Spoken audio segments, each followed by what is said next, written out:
Hello students, आज आपको हम क्रिया विशेषण से संबंधित जानकारी देने जा रहे हैं। इस वीडियो से पहले हमने आपको क्रिया टॉपिक कराया था कंप्लीट। उस क्रिया में आपको क्रिया की परिभाषा और क्रिया के भेद ही बताए थे, जिन्हें विशेषकर मुख्यतः कर्म के आधार पर क्रिया के भेद दो माने गए थे, सकर्मक और अकर्मक। वो टॉपिक अब कंप्लीट हो चुका था। आज नया टॉपिक है जो उसी टॉपिक से संबंधित है, जिसका नाम है क्रिया विशेषण। क्रिया विशेषण की जब बात करते हैं तो सबसे पहले बात आती है परिभाषा पर।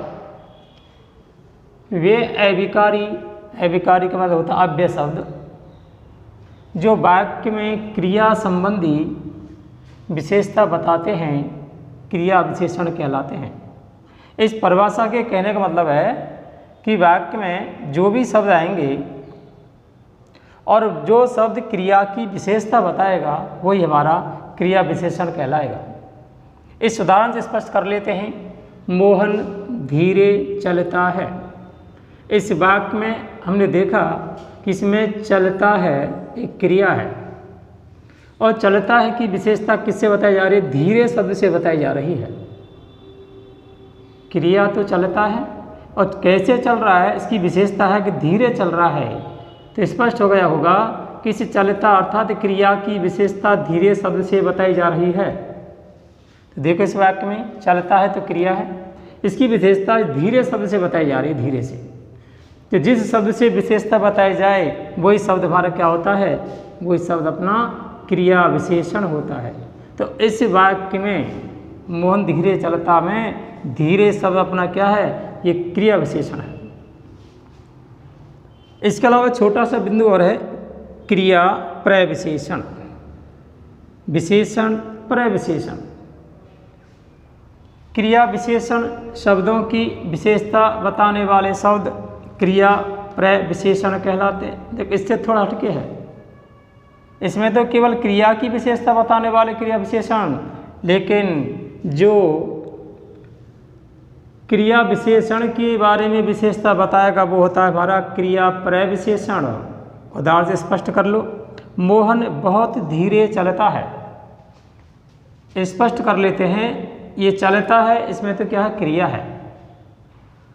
और जो धीरे शब्द है ये हमारा क्या है? ये विशेषण है, क्रिया विशेषण है।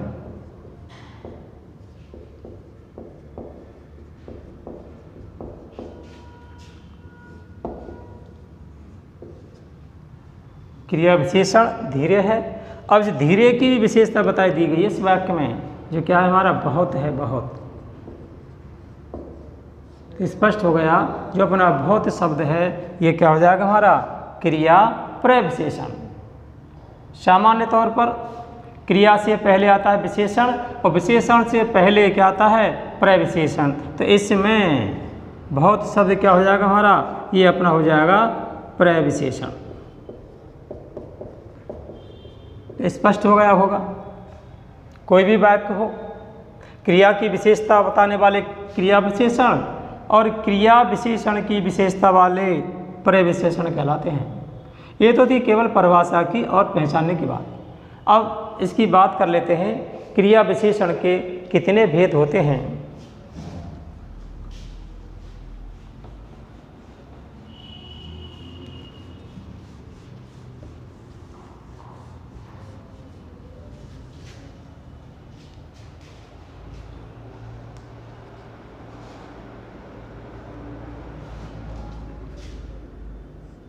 क्रिया विशेषण के भेद। नंबर 1, कालवाचक क्रिया विशेषण।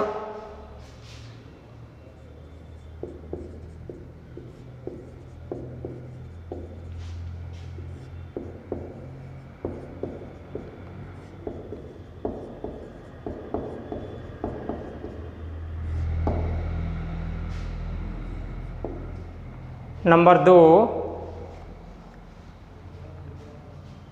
स्थानवाचक क्रिया विशेषण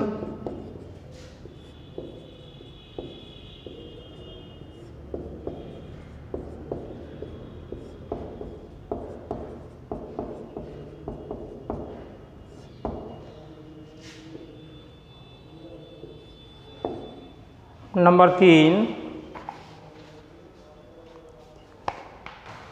रीतिवाचक क्रिया विशेषण।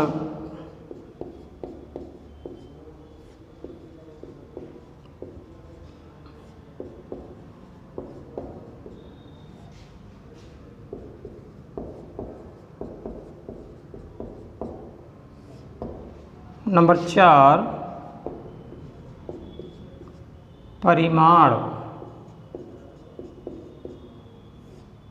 वाचक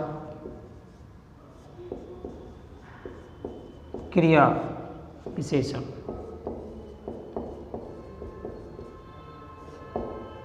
इस प्रकार हम देखते हैं कि क्रिया विशेषण के 4 भेद होते हैं। कालवाचक क्रिया विशेषण, स्थानवाचक क्रिया विशेषण, रीतिवाचक क्रिया विशेषण और परिमाणवाचक क्रिया विशेषण। आप सबको विदित है कि हिंदी के जो नाम रखे जाते हैं वो उनके गुण के आधार रखे जाते हैं, अर्थात जैसा नाम है इनका वैसा ही काम है। तो कालवाचक क्रिया विशेषण के बारे में जानकारी कर लेते हैं। इस कालवाचक क्रिया विशेषण में जो भी विशेषण शब्द आएगा वो हमें समय की जानकारी कराएगा, वो समय के बारे में हमको बताएगा। तो जब समय के बारे में बताया जाएगा तो वहाँ पर हमारा कालवाचक विशेषण हो जाएगा।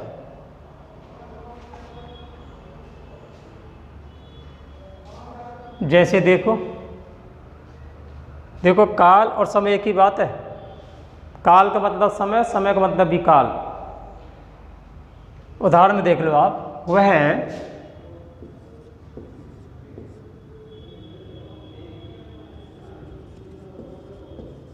सुबह से पढ़ रहा है, वह सुबह से पढ़ रहा है।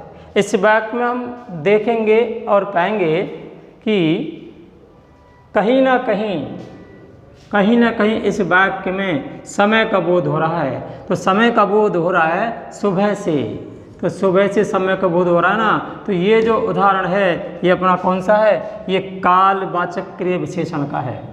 सीधी भाषा में क्रिया की विशेषता बताने वाले क्रिया विशेषण, लेकिन जो समय का बोध कराते हैं ऐसे शब्द कालवाचक क्रिया विशेषण के अंतर्गत आते हैं। उदाहरण नंबर 2 से स्पष्ट कर लो। राम कल आएगा, इसमें भी देख लो आएगा क्रिया है और कल इसकी विशेषता है। ऐसे ऐसे पढ़ रहा है क्रिया है, सुबह इसकी विशेषता है। तो विशेषता बता दी गई, वो तो हो गई क्रिया विशेषण। लेकिन इनका जब भेद पूछा जाए तो देखना कल, सुबह ये सब किस में आते हैं, समय में आते हैं। जब समय में कोई बात की जाती है तो हमारा होता है हमारा कालवाचक क्रिया विशेषण। अब नंबर 2 की बात कर लेते हैं, स्थानवाचक क्रिया विशेषण। स्थानवाचक क्रिया विशेषण जैसा नाम है उसी के आधार पर देख लेते हैं, क्योंकि स्थानवाचक क्रिया विशेषण हमेशा स्थान संबंधी विशेषता बताई जाएगी। स्थान संबंधी विशेषता बताने वाले उदाहरण सब के सब आते हैं हमारे स्थानवाचक क्रिया विशेषण में। ज़्यादा दिक्कत नहीं है, क्रिया विशेषण पहचान लो बस परिभाषा से, इसके बाद में तो अपने आप से हो जाते हैं। समय का बोध कराए कालवाचक, स्थान का बोध कराए स्थानवाचक। लेकिन ध्यान रखना उसमें क्रिया होना जरूरी है और क्रिया के साथ साथ क्रिया की विशेषता भी होना जरूरी है। उदाहरण से स्पष्ट कर लो। देखो उदाहरण, मोहन उधर बैठा है,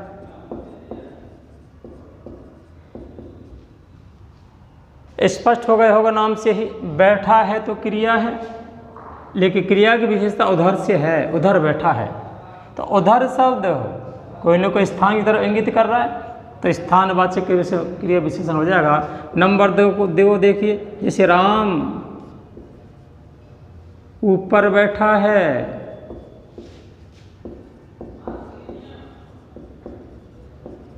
उदाहरण कोई सा भी देख लो, ऊपर नीचे इधर उधर जो भी ऐसे शब्द आ जाते हैं वे सब के सब हमारे क्रिया विशेषण के अंतर्गत आते हैं। और अगर स्थान का नाम हो तो हमारे स्थान वाले में आ जाते हैं। अब नंबर 3 है हमारा रीतिवाचक क्रिया विशेषण। और रीतिवाचक के बारे में देखो, नाम से स्पष्ट हो जाता है। ये यहाँ पर रीतिवाचक में जो क्रिया शब्द है उसके होने का ढंग दर्शाता है।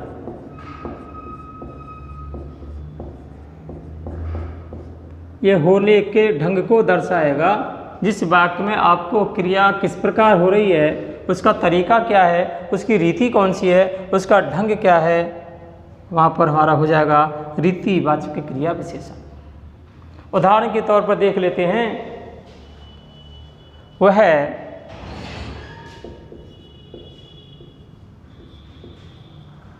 धीरे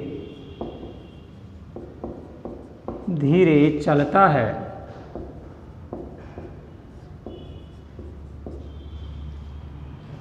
स्पष्ट हो गया होगा। चलता है क्रिया, धीरे और धीरे इसकी विशेषता, तो क्रिया विशेषण हो गया धीरे धीरे। अब क्रिया विशेषण हो गया तो क्रिया विशेषण में ये 4 भेद उनमें से है कौन सा, तो देखो पता चल गया कि क्रिया शब्द का ढंग कौन सा है। तो चलने का ढंग कौन सा, धीरे धीरे। तो जहाँ पर ढंग रीति ये बात आपको दिखाई दे वहाँ पर शब्द हो जाएगा अपना रीतिवाचक क्रिया विशेषण। अगला उदाहरण देखो,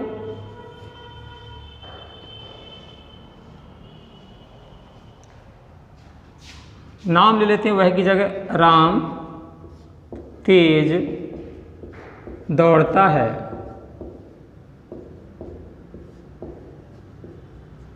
दौड़ना क्रिया, तेज इसकी विशेषता, हो गया क्रिया विशेषण। ठीक है कौन सा, इसका ढंग है दौड़ने का, चलने का, क्रिया का ढंग है। जब ढंग बताया जाए वहाँ पर होता हमारा रीतिवाचक क्रिया विशेषण। और अंतिम है हमारा परिमाणवाचक क्रिया विशेषण।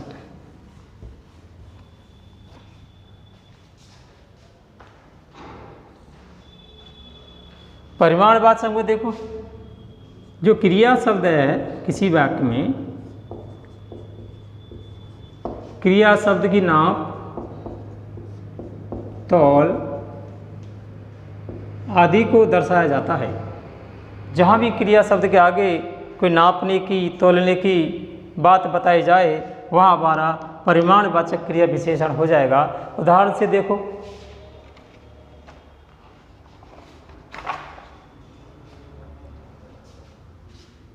वह बहुत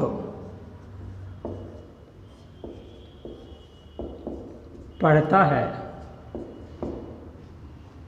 बहुत पढ़ता है, पढ़ता है क्रिया, क्रिया की विशेषता बहुत। ये तक चल गया पता कि ये से बहुत शब्द क्रिया विशेषण है। लेकिन है कौन सा, देखो बहुत शब्द ऐसा नाप तोलने वाला है, नाप सकते हैं तोल सकते हैं। इसका पढ़ने की नापने की तोलने की लंबाई नहीं होती है, इसको तो भाव ग्रहण किया जाता है कि बहुत पढ़ता है या कम पढ़ता है। तो है तो नाप तोल के ही इनको अनुमान लगा सकते हैं, किसी लंबाई चौड़ाई में नहीं नाप सकते इस पढ़ने को। लेकिन फिर भी बहुत इसको हम नाप लिया मन में कि बहुत ज़्यादा पढ़ रहा है वो, तो जहाँ पर बहुत क्रिया से पहले शब्द आ जाए तो आप समझ लेना वो परिमाणवाचक क्रिया विशेषण है। उदाहरण नंबर 2, वह कम बोलता है। बोलता है क्रिया, क्रिया से पहले कम, जो कम शब्द आ गया क्रिया की विशेषता बता रहा है। तो क्रिया की विशेषता जो बता रहा है वो तो अपना हो गया क्रिया विशेषण। और लंबाई चौड़ाई की बात, नाप तोल की बात, भाव की बात, कम शब्द आ गया, कम शब्द आ गया तो अपना कौन सा हो गया परिमाणवाचक क्रिया विशेषण शब्द हो गया। अब ये जो टॉपिक है बड़ा छोटा और सरल टॉपिक है, मैं समझता हूँ आपकी समझ में आ गया होगा, फिर भी आपको बहुत ही जल्दी रिपीट कर देता हूँ। टॉपिक का नाम है क्रिया विशेषण। क्रिया विशेषण ध्यान रखना, ये अविकारी शब्द होते हैं। अविकारी मतलब इनका कभी भी व्यय नहीं होता, उसको कह सकते हैं अव्यय। ये क्रिया से हमेशा क्रिया से पहले लगाए जाते हैं। क्रिया से पहले ये शब्द आते हैं, ये होते हैं हमारे क्रिया विशेषण। कहने मतलब है कि जो क्रिया शब्द है, क्रिया, इसकी जो विशेषता बताएगा वो अपना क्या हो जाएगा, क्रिया विशेषण शब्द हो जाएगा वो। तो इसी से परिभाषा बन गई कि जो वाक्य में क्रिया संबंधी विशेषता बताते हैं क्रिया विशेषण कहलाते हैं। और कभी कभार देखा होगा कि इस शब्द की भी विशेषता बताई जाती है, शब्द की भी इसकी विशेषता बनाने को क्या कहते हैं, क्रिया प्रविशेषण।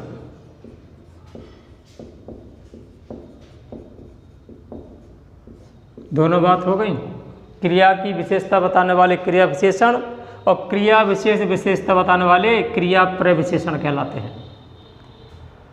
अब क्रिया विशेषण के भेद की बात करते हैं। 4 प्रकार के होते हैं, कालवाचक, स्थानवाचक, ऋचिवाचक और परिमाणवाचक। कालवाचक में हमेशा समय का बोध होगा, स्थानवाचक में जगह स्थान का बोध होगा, रीतिवाचक हमेशा किसी ढंग का बोध होगा और परिमाणवाचक में किसी नाप और तोल का बोध होगा। तो ध्यान रखना, ये सब के सब क्रिया की विशेषता बताएंगे, वो हमारे क्रिया विशेषण कहलाएंगे। और क्रिया विशेषण विशेषता बताने वाले क्या कहलाएंगे, हमारे क्रिया प्रविशेषण कहलाएंगे। आपका टॉपिक कंप्लीट है।